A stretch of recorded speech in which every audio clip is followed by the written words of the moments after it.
What is up? What is going on, everybody? Welcome back into the channel. I feel like it's been a minute, but we do have some Mariners news that I felt was worthy to make a video of. Obviously, you can see it on the screen that Luis Castillo has been named the opening day starter for the Mariners. I will dive into that a little bit, give my thoughts on it, plus some other roster moves that happened today as well. First and foremost, want to welcome in any new subscribers. Got a handful here in the last few days. I'm assuming that is for being on the Locked On Mariners content creator segment. So a huge thank you to Ty and to Colby and the whole Locked On crew for having me on for that video. Very, very cool. And it was a lot of fun. So welcome into the channel. Welcome back. Anybody that's joining the video or watching, appreciate you guys watching. Do me a favor, hit that like button. It helps out tremendously. And if you are new here and you are not subbed, please go ahead and hit that subscribe button. I will have post-game recaps up for every Mariners game, along with Mariners breaking news all season long. Also, if you're going to be going to any Mariners games, maybe you're coming out for the last week of spring training, maybe you're going to a March Madness game, who knows? Download the SeatGeek app or go to their website. Use promo code JS Trident for $20 off your first-time purchase on SeatGeek, and I'll put that promo code in the description down below. Obviously, you can see here from the tweet in a stunner, obviously sarcasm from Divish, Scott Service has named Luis Castillo the opening day starter for the Mariners. Very cool. Always, I think, for these guys, an honor to be named an opening day starter. I not someone that puts any stock into it in terms of what it means for the season. The rotation gets shuffled so much, 2 weeks into it, and guys are sliding down a spot, moving up a spot. So it's not something to me that really matters in terms of an impact on the season. But I imagine for these guys, it is quite an honor to take the ball on opening day, and that will be Luis Castillo for the second year in a row. Obviously Kirby or Gilbert were the other candidates here. Any one of the three would have been fine, but I think Castillo kind of being the elder statesman of the rotation, it makes sense. The Mariners did it for a while with Jamie Moyer, even though Felix was on the roster for a little bit. It's things like that. It's just Luis has been in the game longer. I don't not going to debate here who's better. I personally think George Kirby is the best pitcher on the staff, but that's not always what opening day is about. It's kind of it is. You normally want your better pitcher going on opening day. Like I said, it's more of a ceremonial thing in a way than it is an actual means anything for the season. So I'm not going to dive too much into that. I imagine it will be for the rotation: Castillo, Kirby, Gilbert, and then I would guess Miller and then Wu. Not much to really debate because you got 5 right-handers in the Mariners rotation. So sometimes when you got a couple lefties, you try and break that up a little bit just so teams, I don't even know how much that really matters, to be honest. I think good pitchers are good, bad pitchers are bad. The Mariners have a really good starting rotation, and Luis Castillo will get the nod for them on opening day. So congrats to him. I am ready for opening day. Kind of done watching the spring highlights, spring videos. There's been some really cool stuff, but I am ready for opening day, which is in 9 days now. So really excited for that. Couple roster moves. Jonathan Clase was sent down, as was Ty Buttery. I think it's Buttery. Clase obviously wasn't going to make the team out of spring training, but had a nice showing this spring. Bat looks solid. Clearly, you can see where he can be a problem on the base paths. Definitely somebody that I think we could see up this season, especially with some injury questions with Mitch Haniger and stuff like that. I don't think it's crazy that Clase could make an appearance this year. I don't expect it to be any time before an all-star break or anything like that, but definitely someone to keep an eye on in the minor leagues. Buttery was someone that I thought might make the team.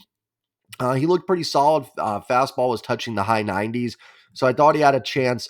It looks like it'll probably be Tyson Miller taking that last spot, in the bullpen. I was on last week with Rooftop and Couch GM, and Couch had mentioned Tyson Miller, and that they were using some Paul Sewald comps for Tyson Miller. So we'll see if that ends up happening. I would venture to say it will be Tyson Miller in the bullpen, along with Vargas, Voth, Thornton, Saucedo, Spire, Munoz, and Stanek. I maybe missed somebody in there. If I did, I apologize. I'm not looking at the roster right now, but Yeah, the moves we're starting to see now, we're starting to get ready, right? Like now is that final stretch before opening day here. So, like these aren't the roster moves that are happening now are preparing for the opening day roster. So maybe we see some surprises. Maybe we see some guys that kind of survive and it looks like they're going to be on the opening day roster. But yeah, we're getting, it's not just the moves you see early in spring where it's like, even like we love Cole Young in spring, but even Cole Young being sent down, you're like, well, yeah, that's going to happen, obviously, or some of the other non-roster invitees that get released. Now we're getting to the nitty gritty and starting to set that opening day roster. So we'll see what happens. As far as battles go, like I said, it looks like Tyson Miller will probably win that last bullpen spot. The rest of the guys, especially with Santos and Brash. I know Brash, I think, is throwing tomorrow, not off the mound, but long toss, and I think should be getting back to a mound here soon. So encouraging news there. Santos did have a little bit of a setback after a pitch, so that's concerning certainly because listen, I say in every video, but anytime pitchers with arm injuries, you're concerned. Like until I see them back out on the mound, I have worries. So um, obviously with Brash and Santos both likely not being ready for opening day. I mean, in fact, at this point, it's 100%. There's going to be some guys making the roster. And then I think it's just going to be, we know the rotation, obviously, and what that's going to be. And then the position players is going to, we'll see how that battle ends up finishing out. Samad Taylor's impressed this spring. Does he beat out Sam Haggerty for the last spot?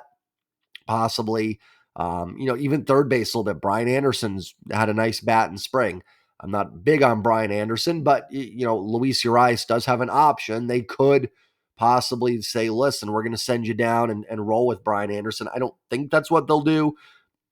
My guess is it will be Rojas for sure, and Urias at third base. But it is a possibility that they look at it and say, Anderson, we can't stash in the minors more likely. And I don't know, but we'll see. Urias is hitting spring as well. So that's the thing there. Like if it was a competition, I mean, unless Urias is OPSing, 200, or maybe they just don't think defensively he's ready to go, which I mean, he's been playing third. So I would think he is, but that would be a battle there. Like I said, Samad Taylor, does he end up getting in there? What are they going to do with Taylor Trammell? Does he just end up getting DFA'd? I don't see how he makes the team. Maybe if Canzone just tanked this spring and was terrible, and Trammell was just, and Trammell's had a nice spring with the bat, but if Trammell was just killing it, maybe there's a chance he makes it over Canzone. But Canzone came into spring, at least in my opinion, I could be wrong, as ahead of Trammell, and I don't see any way he's given that up. And Luke Raley, who has struggled in spring, but there's no way Raley's not making the roster, so I don't see any way that Taylor Trammell isn't DFA'd. I mean, I guess I think a trade is possible. There could be a team out there that could use a outfielder platoon bat, or maybe it's a team that's just not expecting to compete. In Oakland, a Chicago White Sox, a team like that may be willing to give him 400 or 500 at bats. I will say that about Trammell. He's always been a guy. The Mariners can't afford to do it this year, but if this team wasn't in contention or anything, or we didn't think was going to be, Trammell's a guy. I'd be really curious what he did with a full season of at bats. We've seen a lot of streakiness, but there is some potential in there. So I think you could get something for him. Nothing special, but I always say that those C-level prospects, either a really young arm that has no control or an older arm that has good control but no velocity, one of those type guys that maybe sticks around in your minor league system for a couple years. But I'd say that's the battles left there, is to see who finishes up um, making the roster. And I feel like I'm forgetting someone as well that could make it, but I think we've got pretty much everything locked in. It'll just be interesting to see what they do. So that's all I got for you guys today. Like I said, hit the like button, hit subscribe, download SeatGeek app, go to the website, promo code JS Trident for $20 off. I will have my March Madness bracket out maybe tonight, if not tonight, tomorrow for sure. And that'll be a lot of fun to do as well. So have a great night, everybody, and go Mariners. Peace.